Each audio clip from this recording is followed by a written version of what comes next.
convolutional neural net. How can we deal with image input for classification problems?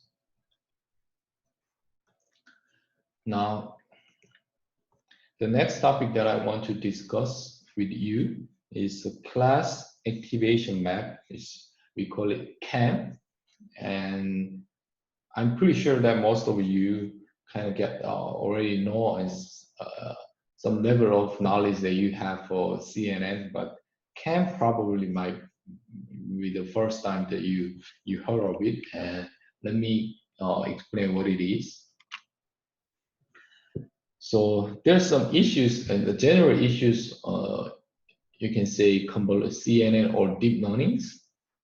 Deep learning in generally performs pretty well comparing with other existing method, which is good for us. But for one thing that I don't like, it works as a black box. Black box means it's a black. So the problem is we don't know what's going on inside. So we give some inputs and the outputs. I think the output is something that we want, and the performance or the accuracy is pretty good, which is okay. But the problem is we have no idea of what's happening inside, right? Just think about the structures like these, like say you have layers and neurons inside. You have so many weights and bias, and using the back propagations within the training data set, we learn something, the weights and proper weights or appropriate weights and bias, but that doesn't mean anything. Right? So the classification result is simply returned without knowing how the classification result is derived.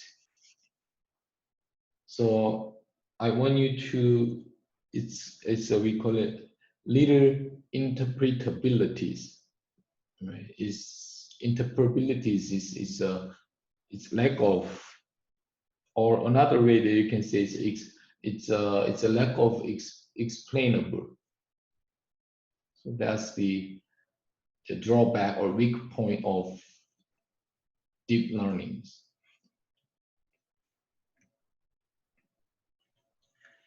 When we visually identify images, so let's think about humans, how we do. When you're looking at image, think about it. We do not look at the entire image. We do not look at. Instead, we intuitively focus on the most important part of the image. Probably it's going to be like some of the object, right? And think about it, that you just take a look at the photos and images, and somehow we are not looking at the whole image. We just focus on some part of it. That's for us. That's what we are doing it. And when CNN weights are optimized, so here it'll be like we have weights and things like that in each convolutional corners, whatever. So weights, it's gonna be optimized or learned during the optimization process, whatever. And the more important parts, it's gonna be, we can expect the value is gonna be higher weights. So that's the key.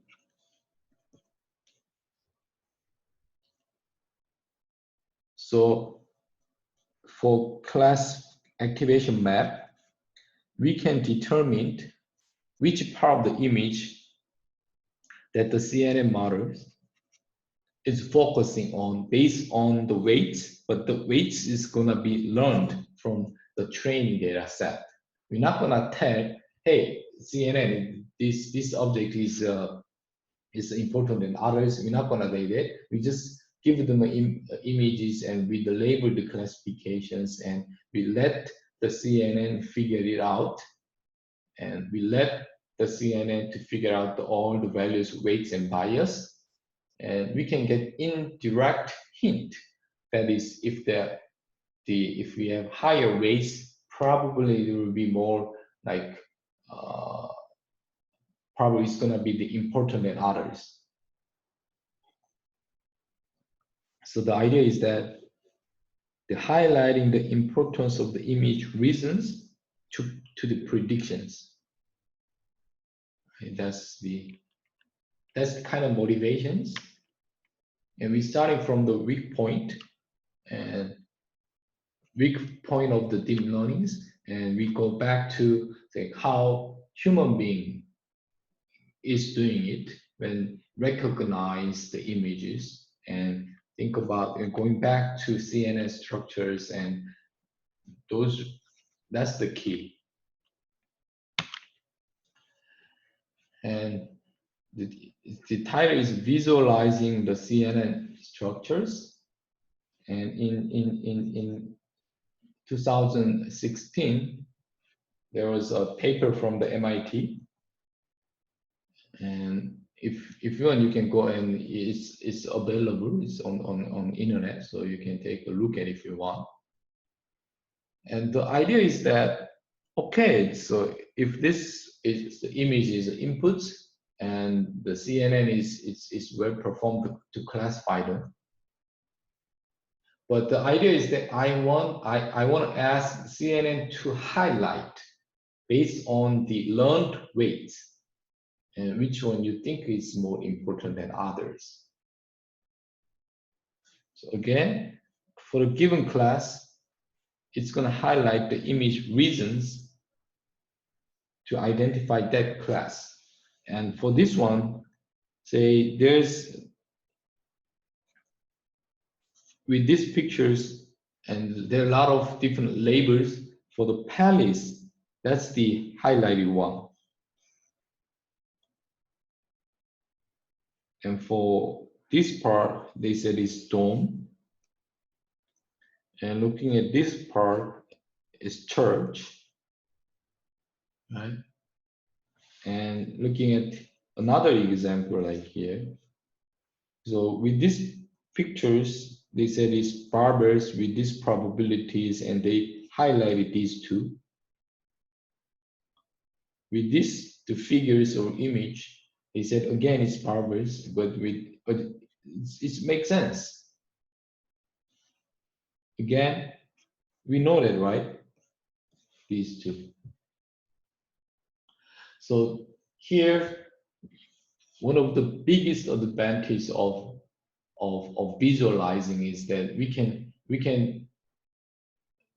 I mean, it's here from the previous CNN structures. Things with this input image, it's gonna say palace with these probabilities. It's gonna say dome with this probability. That's it. We have no idea how that kind of decision was made inside the neural net structures. But if we are able to visualize it, I think it's much more makes sense, right? So visualizing is key factors, and visualize the learned weights. That's the key. So let's see how it's gonna work inside the CAM structures. Before that, this is CNN structures that we learned last week. With this kind of image inputs, we do corners and do sweeping it. Just the convolutional operator. When we do convolutions and the max poolings, and probably we repeat that the convolutional layer basic units, we repeat it, and at the end, up to here, we believe that it's a feature learning process in image. And then based on learn the features, we're gonna do classifications. I mean, ANS structures, or we call it fully connected layers. And we're gonna flatten the out and probably like add some more hidden layers, and at the end it will be the output layers. It really depends on the number of class areas. Say in the binary it's gonna 2, and we can have more. In that case, we're gonna use softmax, say like cross entropy things. So that's the CNN structures. When you think about it, up to this point, it's convolutions and poolings and fully connected layers. And at the end, we will get the classification result. That's the CNN. Now, from this, let me see. Let me erase it. This is the CNN structures, and this one is CAM structure. So up to this point, they're the same, okay? So input as images inputs, we do convolutions, that's okay. But the only difference is that here in conventional CNN structure, we have fully connected layers for the linear classifiers at the end. But instead of these fully connected layers, we do something like this. That's the only difference for class activation map. And I'm gonna explain what it is. And that's the key to, so let's see. And in last week, I think we did MNIST data set for CNN. So at the end, we do 2 combo 1 and combo 2, if you guys remember. So at the end, what was the size of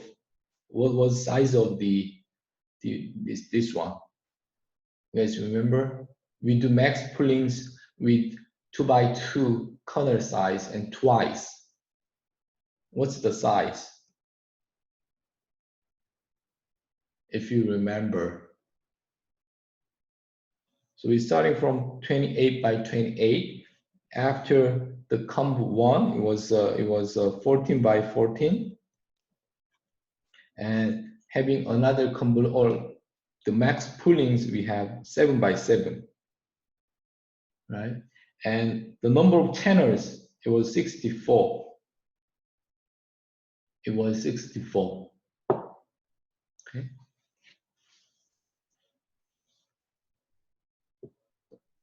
That was the structures. And the idea is that, and for fully connected, we have here 64 times 7 by 7. That was the size of the flattened, the column vectors. Instead of having that, we're gonna do what we want to do is that, so this one is 7 by 7, right? And we have 64 the class activation map. And say this one is the first and second and third, like that. And we have 64 class activation map.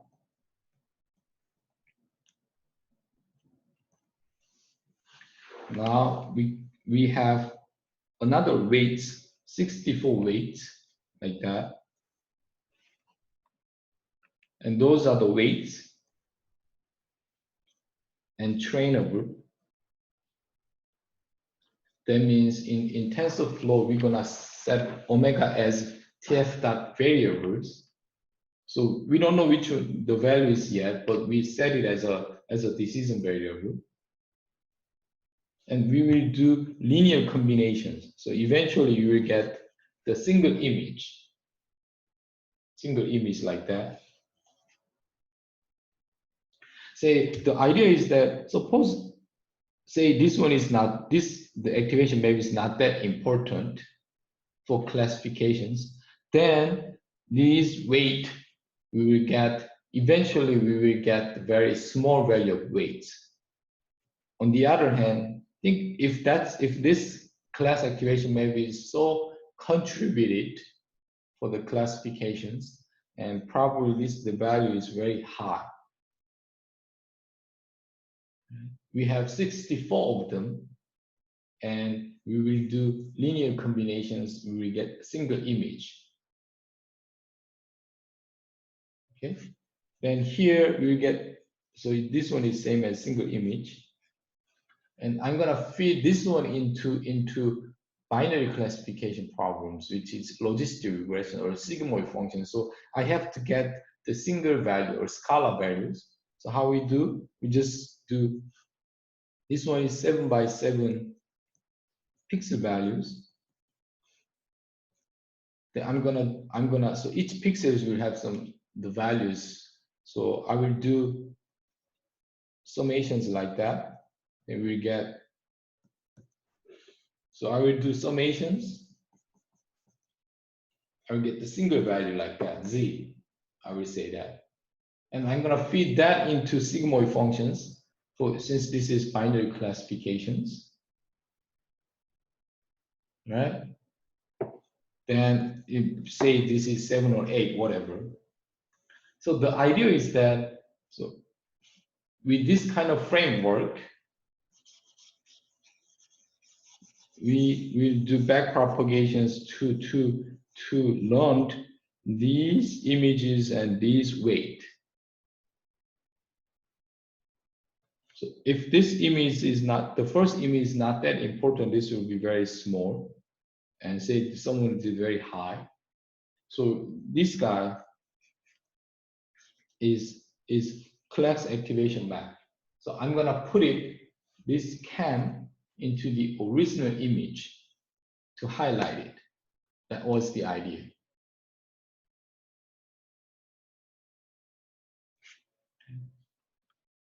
So this is the key.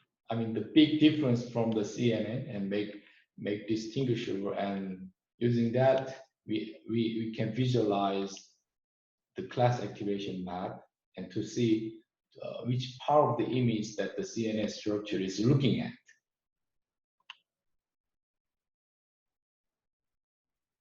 So again, here in this map, we do linear combinations. We get a single image. And in order to get single value of scalar, we do summations, and x and y, we get z values and put it in the sigmoid functions for binary classification problems. That's it. That's it. Okay. Now I'm gonna implement that in TensorFlow to see. And at the end, after training, the key information that we want is these, the omegas. These the omegas. We're gonna learn it from the data set. So let's implement it. Sometimes we call it global average pooling, same as class activation map.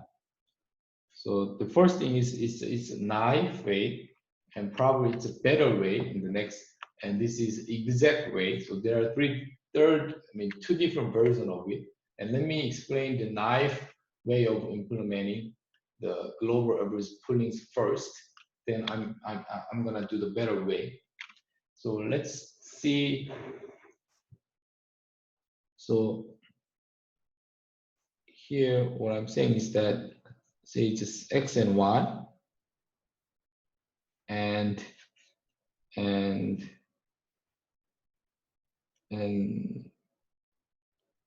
say this is the image.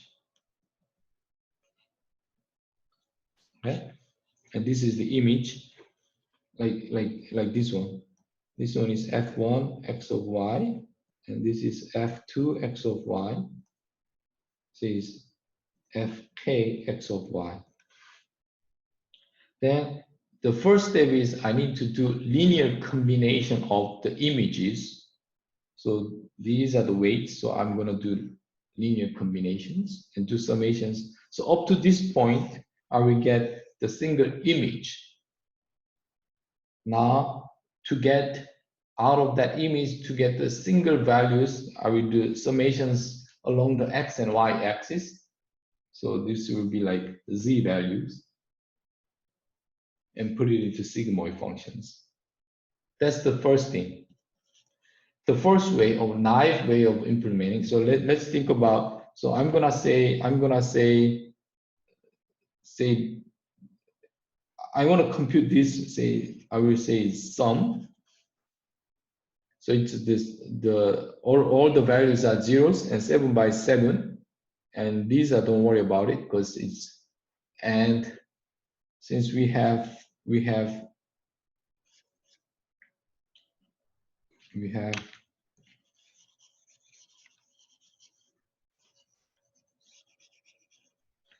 need to do linear combination of, so here is, we have from 0 to the number of weights, omega k, up to, like, in MNIST data set, it's gonna be the 64.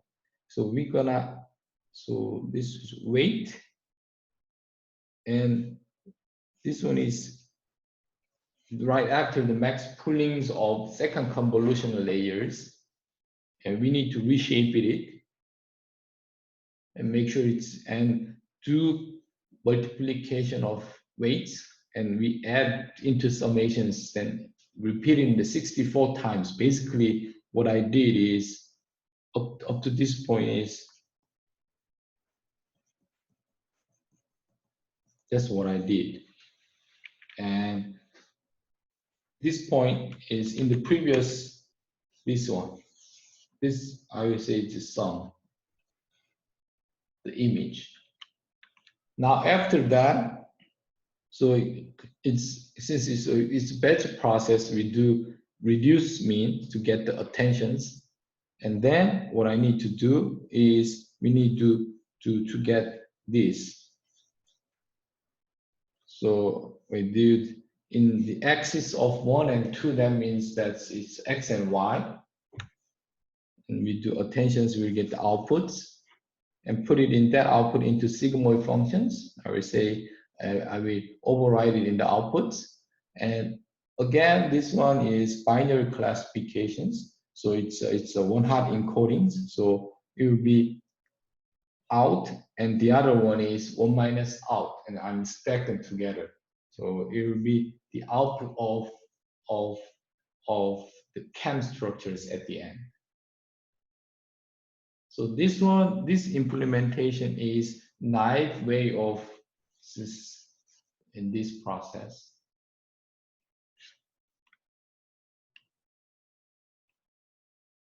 And the reason why I'm showing this is that probably if you read some new things in the papers, and I want you to think over and to increase the ability of, say, you guys, I mean, can implement it by yourself. And but there's a better way. So I mean, this one is, again, it's linear combinations, and I can swap it these because the case has nothing to do with x and y. So it means that I'm gonna do this one first, then do linear combinations, which means that I'm gonna up with here, I do summations to get single values. I can, on the other hand, I can get single values, I can get single values, I can do single values, and then linear combination of that. Then I will up to reach that point. So what I mean is that, says, then over there, I will get x and y. that's the single values. Then I have weight K. Then do, right? That's the second method that I want to implement it. So here in this one is max pooling, and we do X and Y summations, right? So here is what I did. Then with that average, I can do matrix multiplication with the weights. So this part is this one is much nicer. Okay. And put it in general, it would be like multi-class. So I put it in the softmax things. All right. So I'm gonna use that one to implement it. And actually, the exact way is that if that's a binary classification problems, this one is not a proper way of, actually we have two class activation maps and do softmax because we are doing one-hot encodings. So for, say this is class 1 and class 2, for CAM, we can get class activation map for first class, and we can get another class activation map for the second class. So each class we can get corresponding class activation map. So and let me take a look at this the example that I have. Suppose we have, it's a binary classifications, 7 and 9.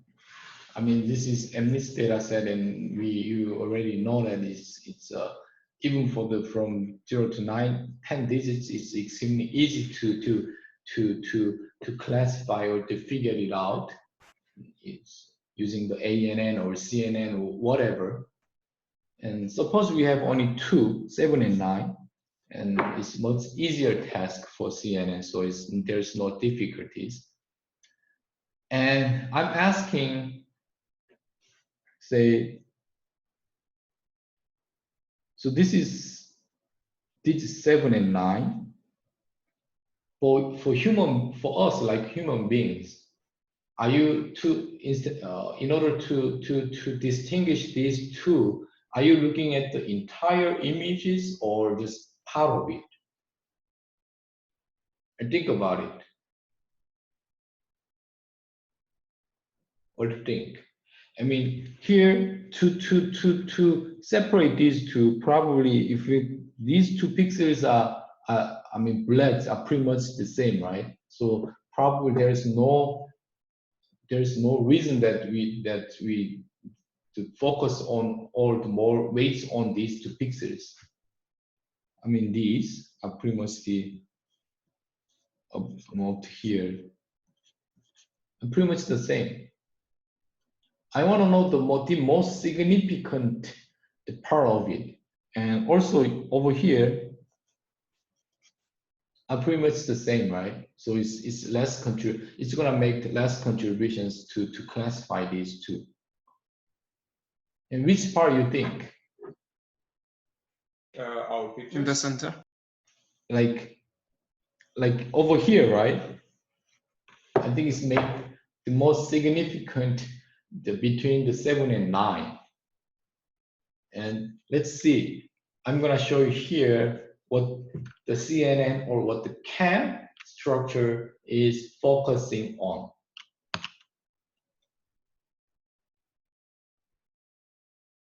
What do you think? What do you think? So that's, I mean, these are the visualizing it using the CAM structures.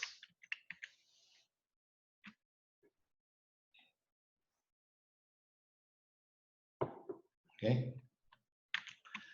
Now let me show you the another example is actually that I'm working on it. So suppose we have this kind of mechanical components over here, and I take a pictures and the video recordings. This one thing is everything is stationary, and using the vibrators, I vibrate it like this. Okay, there's two videos, and you know that is in the video is consisting of the frames or image sequence of images. Right? So I have, say, video 1 and video 2. This one is vibrating, and I will get it images. I will get images, and probably I will say this is zeros and one. I label this is make it as a binary classification problem. And if we do CNNs, it's 100% is accuracy to classify these two. And I put it in CNN structures to see. So let me, you guys know the problem statements, what I'm trying to do. Okay, one is just recording the still images, and the other one is I did video recordings with vibrating it, or some of the mechanical components on it.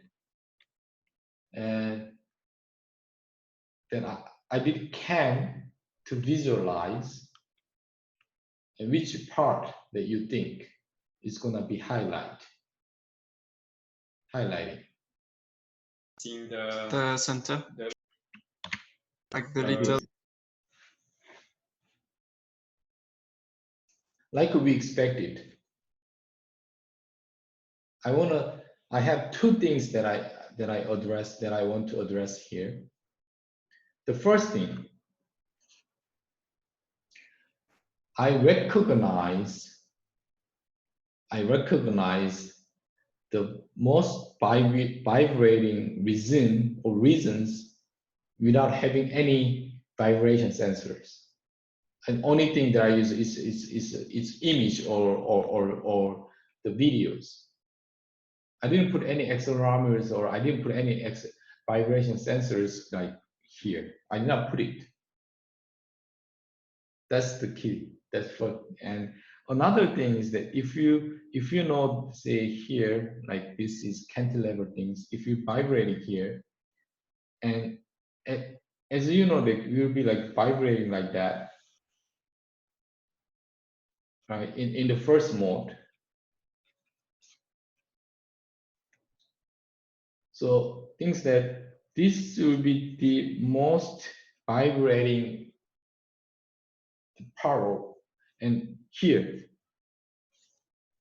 is highlighted compared to this up and here. Does it make sense? Yes. So good thing about this is that we know the physics, right? But like CNN or ANN is or deep learnings, they have no idea. But I'm gonna give a simple task. Say this is classification problems. Please classify these two. And on top of it, please let me know which one is that you think is the most significant, or visualize it, which part of it that you think the most significant to classify. And this one is the outcomes. And I can combine them. Okay, I know these two classes, the most thing is the vibrating components. So I can make use of that kind of things to that's kind of the things that the engineerings and the AIs are like the meeting point in the intersections. Right? So with that, let me switch to okay.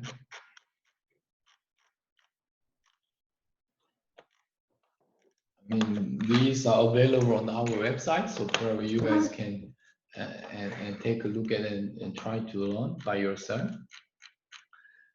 And for that one, probably you need to install the OpenCV Pythons.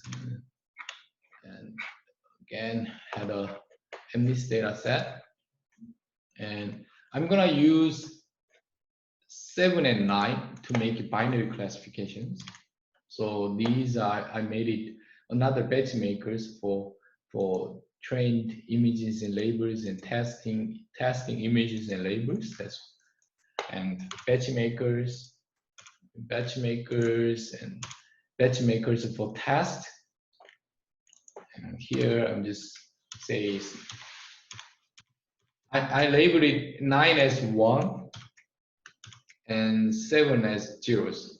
I mean, just binary classification, it doesn't matter.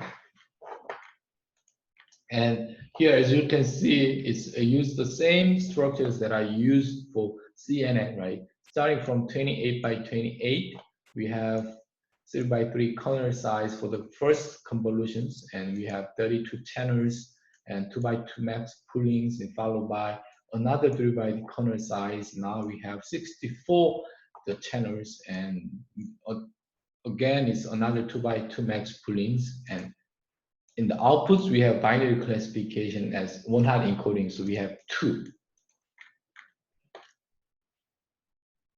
Okay. And we have conv and outputs in the weights. And for the outputs, we have from here 64 to 2. And so conv1 and conv2 weights are the same as previous one, but the outputs we have over here, we have 64 channels. And let me show you this one, probably. So this one, we have 64 and we have 2 outputs. So here 64 and 2 and the bias, and we have X and Y in the placeholders. And then for neural net, again, it's pretty much the same, but at the end, we're gonna do, instead of the fully connected layers, we're gonna do global average pooling, which is here, this one. And then I implement it over here, and then I retain the outputs and the max pooling as well, because we have to use this one for to highlight the class activation map at the end. And we do, this is map, and now let's do optimize it.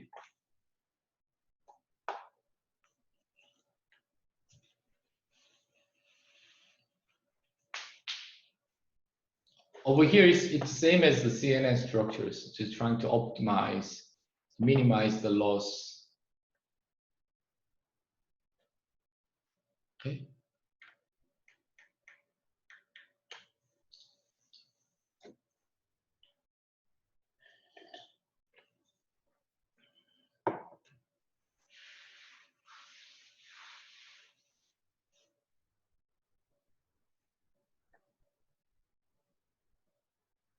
I mean, from now on, I think most of the models is gonna be heavy, like heavier than in things that you did before the midterms. So probably I recommend you to use a Colab. So the Google somehow it's provide the GPU computations that you can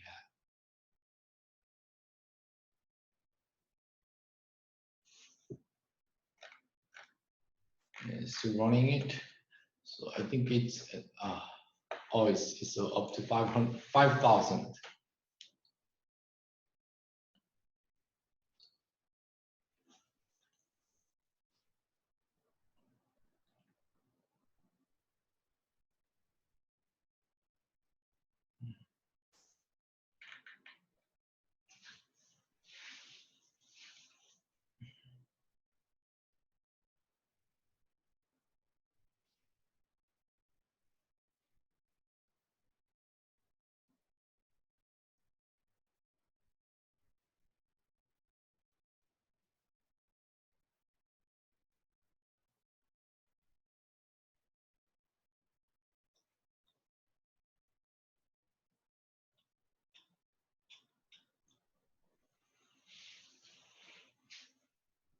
You have to be patient.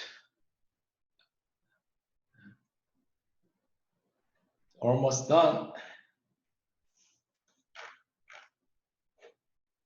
Okay, it's done.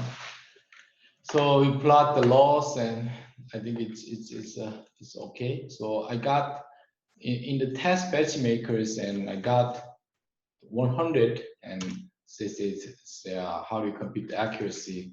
It's like around this.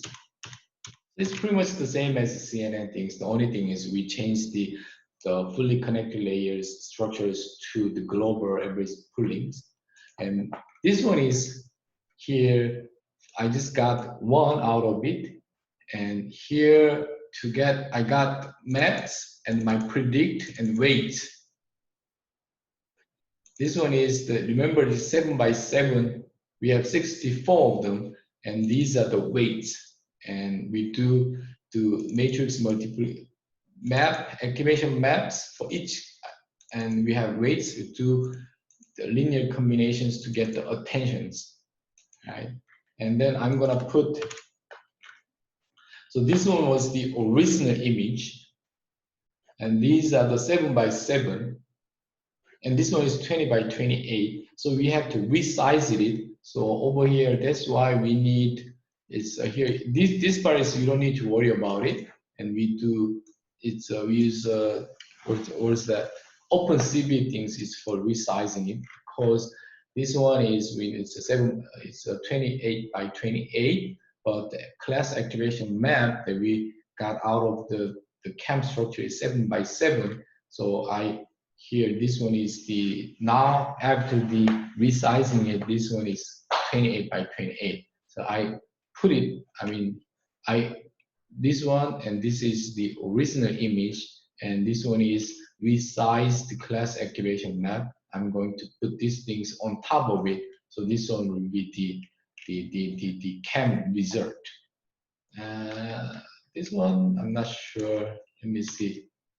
9. Does it make sense? 7. I mean, this one is, I think it's okay. This is looking at these. I mean, the red one is that they have more weights on it.